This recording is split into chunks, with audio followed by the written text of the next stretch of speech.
Bueno, y después de esta fantástica introducción, vayamos con el trabajo que ha sido realizado por Almudena Martínez y Marcos Espinosa, de primero A de bachiller, y para la asignatura de CMC. Esperemos que te guste, profe, y que nos des tu opinión. Es un trabajo sobre la ética médica, y pues para empezar te expondré unas enfermedades que suelen ser genéticas y que te salen a nacer. Empezaré con la anencefalia, que es un defecto que ocurre cuando el extremo de la cabeza, el cráneo, no llega a estar bien formado, que se produce sobre el día 23 entre el día 23 y 26 del desarrollo del feto, dando como resultado la ausencia de una parte importante del cerebro, del cráneo y del cuero cabelludo, quedando así el niño con el cerebro fuera, sin protección, y muriendo a las pocas horas de haber nacido por no tener una protección. Y luego continuaré pues con la piel de mariposa, que esta creo que ya la conoces, que es un conjunto de enfermedades o trastornos de la piel transmitidas genéticamente que se manifiestan por la aparición de ampollas, úlceras y heridas en la piel, en especial de las áreas mucosas. Se suele manifestar al nacer o a los primeros meses de vida, y existen dos formas en las que la enfermedad se puede heredar. En la herencia dominante, uno de los progenitores tiene la enfermedad y existe un 50% de probabilidades por cada embarazo que su hijo está afectado. Por otra parte, en la herencia recesiva, ambos progenitores padres son portadores de un gen enfermo que transmite la enfermedad. En cada embarazo existe un riesgo de 1 a 4, un 25% de que tenga un bebé enfermo con la EB. La piel de los afectados se caracteriza por ser tan delicada como el cristal, ya que al menor contacto físico se les desprende la piel, causándoles heridas y ampollas que tienen el aspecto de una gran quemadura. Es por esto que esta enfermedad también recibe el nombre de enfermedad piel de cristal o piel de mariposa, como hemos mencionado anteriormente. Y luego tenemos la progeria, que viene de la palabra geras, vejez del griego, que es una enfermedad genética de la infancia extremadamente rara. Caracterizada por un envejecimiento brusco y prematuro, se estima que afecta a 1 de cada 8 millones de recién nacidos. La forma más severa de esta enfermedad es la llamada síndrome de Hutchinson-Gilford, nombrada así en honor de Jonathan Hutchinson, quien fue el primero en describirla en 1886, y de Hastings-Gilford, quien realizó diferentes estudios acerca de su desarrollo y características en 1904. La progeria se produce por mutaciones de la lámina AC, las cuales generan una laminación alternativa que lleva a la producción de una proteína inmadura similar a la prelamina A.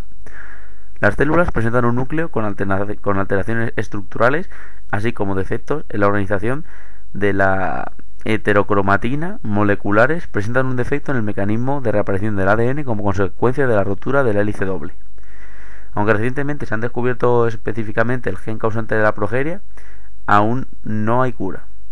El promedio de vida en niños enfermos es de 13 años, pero se conoce un caso en el que el enfermo vivió hasta los 20. Aunque los estudios demuestran que tenía una progeria distinta a la descrita y conocida. Actualmente la esperanza de vida en algunos casos se prolonga hasta los 21 años.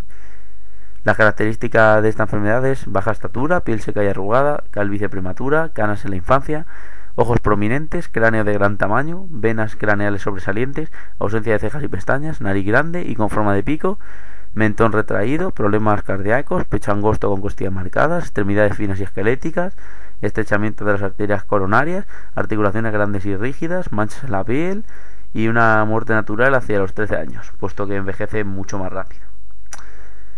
Y pues aquí acabaría la primera parte. En cada apartado de las enfermedades te pondré unos links para vídeos sobre estas, para que el trabajo quede más completo, pero no lo he agregado aquí directamente para que no resulte muy ofensivo o desagradable para quien lo vea. Y pues continuaré ahora con la ética médica. Bueno, vayamos con la segunda parte y hablemos sobre la ética médica, que, a ver, el concepto es: determina el conjunto de principios y normas morales que regulan la atención médica. Se basan en la relación entre médico y paciente. El médico, como poseedor de conocimientos, tiene el deber de actuar en base a ellos para procurar el bien del paciente. Este concepto de ética varía mucho según las creencias de la religión, cosa que no debería importar. Dependiendo de una cultura u otra, la medicina tendrá un nivel de progreso diferente. Para regular las acciones de estos médicos y procurar el bien del paciente, existe un código médico que expresa esta relación por escrito. La Ley 23 recoge en su artículo primero, Declaración de Principios, el siguiente enunciado: la relación médico-paciente es el elemento primordial en la práctica médica. Para que dicha relación tenga pleno éxito, debe fundarse en un compromiso responsable, leal y auténtico, el cual impone la más estricta reserva profesional. Además de este código existe el juramento hipocrático, al que pueden jurar voluntariamente, en el que prometer utilizar sus conocimientos para el bien de la humanidad. Claramente, hay varias excepciones que se pueden comprender moralmente, como por ejemplo, un grupo de médicos bonaerenses manifestó su negativa de atender a personas que estén condenadas por delitos graves y secuestros extorsivos, amparándose en razones de conciencia. El presidente del Colegio de Médicos de la provincia de Buenos Aires, Mauricio Schiavi, dijo que, sin violar el juramento hipocrático, contempla no permitir prejuicios de raza, religión, etc. se interponga al cuidado de la salud. Algunos médicos pueden negarse a atender a delincuentes, siempre y cuando estos puedan ser atendidos por otro profesional. Las polémicas declaraciones fueron interpretadas como un gesto solidario. En este caso, la negativa de actuar se podría comprender, aunque la profesionalidad de estos médicos quedaría cuestionada. No violarían ningún tipo de acuerdo establecido. Pero no todas las acciones se rigen por estos códigos. En estos casos, la ética médica brilla por su ausencia. Algunos ejemplos, los más famosos, son estos. Vayamos a ellos. Al científico surcoreano Hwang Woo-suk, apodado de el Dr. Clon, fue declarado culpable de malversación de fondos y adquisición ilegal de óvulos que en 2004 engañó al mundo al anunciar que había clonado embriones humanos. Hwang, quien se enorgullecía de su humilde origen campesino, empleó con talento su gran habilidad para las relaciones públicas, tanto al promocionar su trabajo en toda clase de foros como al seducir políticos o al hacer consignatarios de sus artículos más importantes y a científicos prestigiados. El gobierno de Corea del Sur destinó más de 60 millones de dólares al trabajo de Hwang y se dispuso a cambiar las leyes para favorecerlo y eliminar cualquier posible obstáculo legal. Esta estrategia no tardó en dar resultados. En dos diferentes publicaciones, 2004 y 2005, Hwang, de 56 años, anunció que había conseguido clonar un embrión humano y extraer células madre de él, lo que en teoría podría facilitar la creación de tejidos humanos. De haber sido cierto este descubrimiento que le llevó a las páginas de la revista científica de todo el mundo, incluida la prestigiosa Science, habría abierto las puertas a la curación de enfermedades como la diabetes o el Alzheimer. El tribunal suspendió su pena de cárcel al tener en cuenta que, pese a sus artimañas, el caído padre de la ciencia surcoreana es una autoridad en clonación animal en Corea del Sur y que el dinero malversado se destinó a asuntos relacionados con la investigación. No obstante, reconoció la manipulación de las investigaciones por parte del científico sobre clonación de embriones humanos, la que le otorgó prestigio mundial. La Corte del Distrito Central de Seúl, encargada de un proceso que se ha prolongado durante más de 2 años, le declaró culpable de haber malversado 830 millones de wones, 470.000 euros, y de comprar óvulos humanos para sus experimentos, algo prohibido por las leyes surcoreanas de bioética. Las consecuencias en el caso del Dr. Clon en Corea del Sur fue la prohibición de la investigación con células madres embrionarias hasta marzo de 2007, cuando se permitió la utilización de óvulos descartando diseminaciones artificiales. Lo más llamativo es que, aun diciendo que en las publicaciones dijo que utilizó únicamente 17 óvulos por cada cultivo de células, en realidad empleó 2.221 óvulos de 120 donantes diferentes, lo que supone un gran peligro para los donantes debido a su difícil extracción.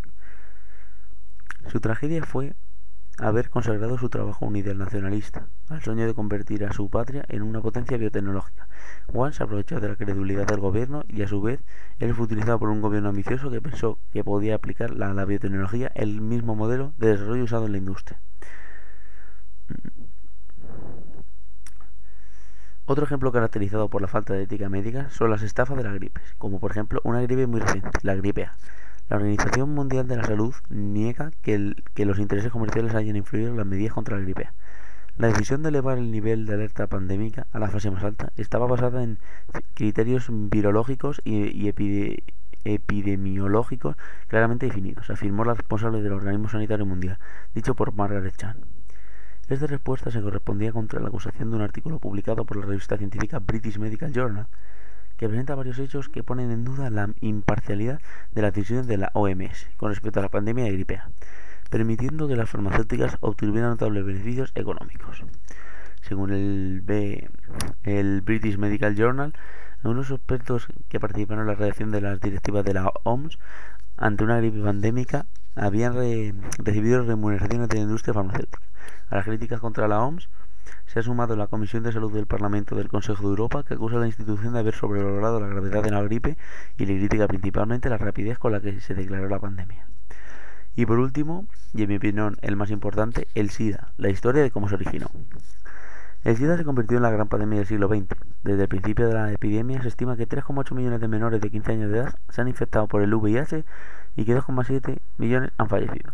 Más del 90% de esos niños han contraído el virus a través de sus madres al ser positivas, antes o durante el parto o a través de la lactancia natural, muchos de estos quedando huérfanos a edad temprana. Muchos factores se encuentran afectados por el impacto del SIDA. Este impacto no se limita con la exclusividad de las estadísticas sanitarias. Plantea además un grave problema económico dado el alto costo que implica la asistencia médica de los pacientes. A su vez, el SIDA tiene una repercusión social y ha modificado sus conductas y hábitos. Pero la realidad nos muestra que la enfermedad todavía no tiene un tratamiento curativo, y es por esta razón la lucha debe centrarse en adecuadas tareas de prevención en la lucha contra el SIDA. Y es la educación la clave de la prevención en la lucha contra el SIDA, y debe actuar como refuerzo en los sistemas de salud. ¿Qué es? El SIDA es una etapa avanzada de la infección por el virus de inmunodeficiencia humana, VIH. Se trata de un retrovirus que ataca las defensas del organismo y altera la capacidad para defenderse de las enfermedades ocasionadas por otros virus, bacterias, parásitos y hongos. El virus del SIDA ingresa en el organismo a través de la sangre, el semen o los fluidos vaginales, y una vez incorporado ataca el sistema inmunológico. A medida que el virus se reproduce, el organismo se hace cada vez más vulnerable ante las enfermedades contra las cuales, en tiempos normales, puede defenderse. A estas enfermedades se las denomina enfermedades oportunistas.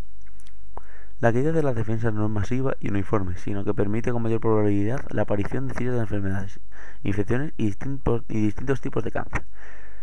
Puede suceder que el VIH, una vez ingresado al organismo, permanezca en reposo, por decirlo de alguna manera, dentro de los linfocitos invadidos. En esta situación, el paciente no tiene síntomas, por eso se le llama portador asintomático. Si bien no presenta síntomas, el portador asintomático puede contagiar a otras personas sin saberlo. Un poco de la historia del SIDA. Aún hoy es una incógnita la pregunta del origen del virus del VIH, causa del SIDA. Diversas teorías se han expuesto al respecto, pero aún no contamos con una respuesta acabada. Una serie de teorías son: una de estas teorías plantea que el VIH proviene de la sangre de chimpancés cazados por seres humanos y que se transmitió al hombre al principio del siglo. Esta teoría, publicada en febrero de 1998, ganó un amplio consenso entre numerosos científicos. Otra teoría que se encuentra fuera del alcance de la capacidad científica, incluso en la actualidad, es que el VIH fue desarrollado como parte de un programa de armas químicas por algún gobierno. También se ha pensado que el VIH es solo un acompañante del SIDA, que es causado por las drogas intravenosas y los contactos sexuales anales, ayudado por otras drogas reactivas. Esta teoría fue desvirtuada por las personas pertenecientes a los denominados grupos de riesgo que no contraen el SIDA. Se han encontrado que poseen resistencias genéticas al VIH. Totalmente desvirtuada la teoría según la cual el VIH es una forma mutada de la fiebre porcina originada en Haití. Se ha comprobado que el VIH no se relaciona con la fiebre porcina.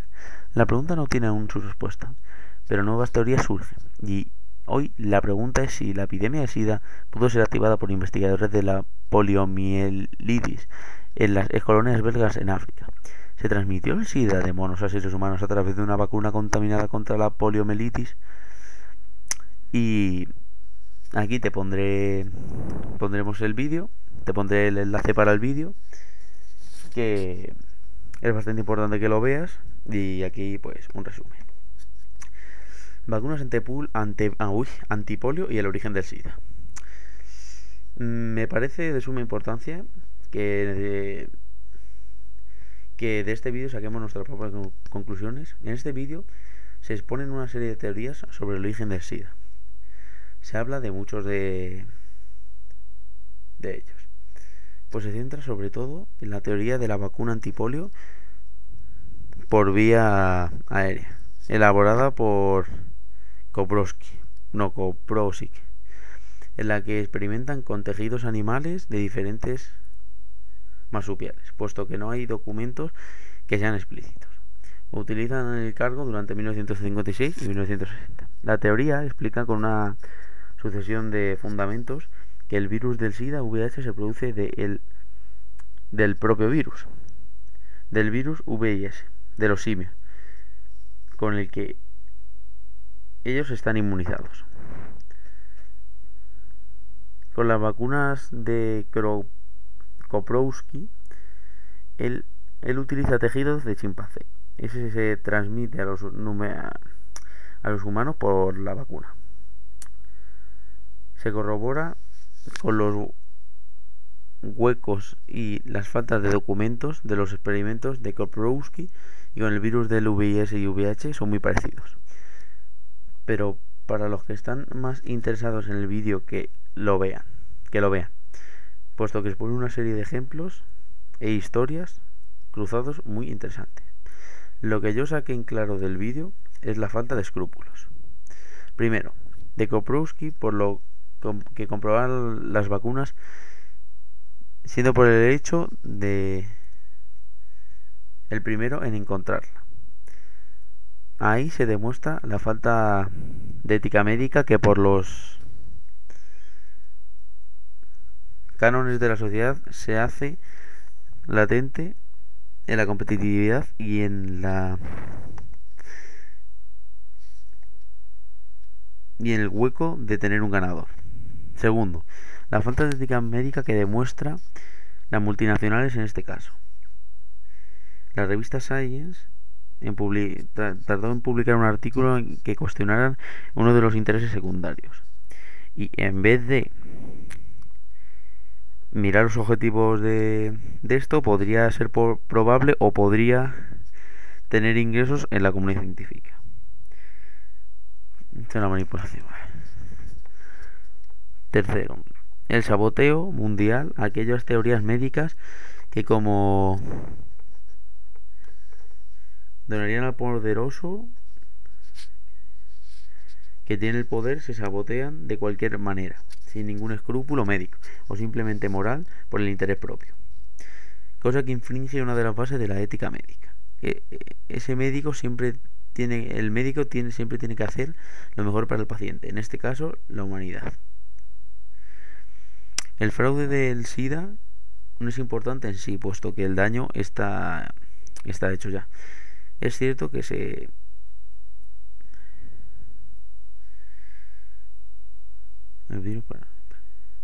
para evitar posibles errores en el futuro y desastres a la humanidad.